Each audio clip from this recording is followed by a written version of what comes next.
All right.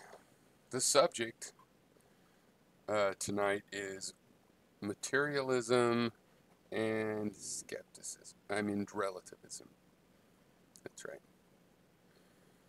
And I am streaming. So, all right. So far, we have philosophy is conscious contemplation, and we have skepticism is that the idea that things are not as they appear.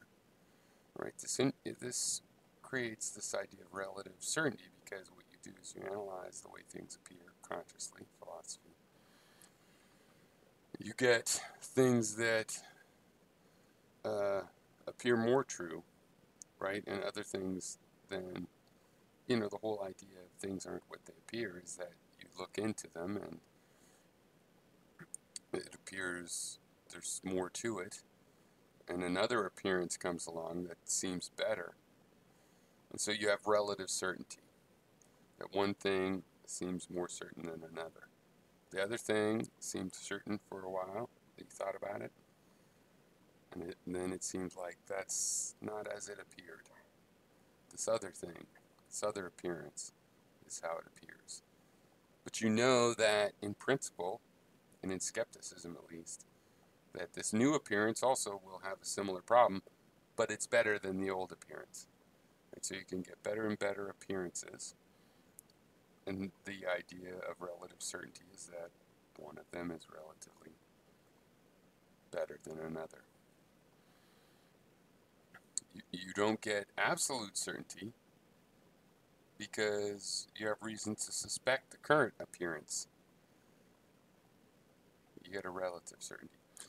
Okay, materialism is the idea that things matter, that there's material consequence, that given a certain set of truths, they would imply another set of truths.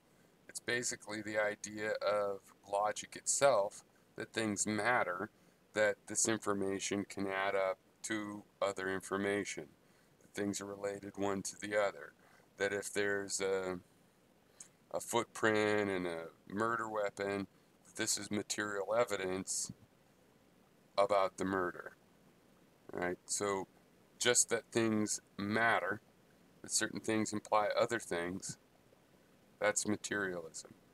In a skeptical materialism, it can't be an idea of the physical substance. There might be physical substance, and that is material, right? But that would be a subset of the basic idea that things matter, that material substance is materially important. It is something that matters that we take as having a physical consequence. Finding a fingerprint on something has a material consequence that the person that has that, and because fingerprints are unique, the person with that fingerprint is, must be involved, must have left that fingerprint. But this doesn't answer, like, what's the starting point?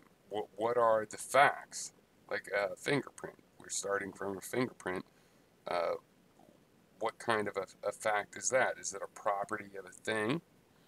This thing has a fingerprint on it? Or is it a relationship? And relativism is the idea that it's a relationship, that what can be considered true are these relationships, these comparisons, rational ideas, ratio, rational from ratio, comparing things, that it's relationships that we can take facts on. The relative velocity between two bodies, that can be a fact, right? Things like color that seem like property are also relationships, and that can be a fact.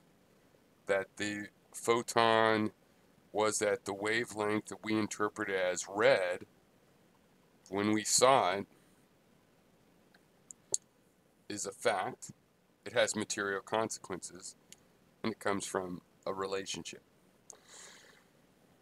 So there you go. That's the whole point.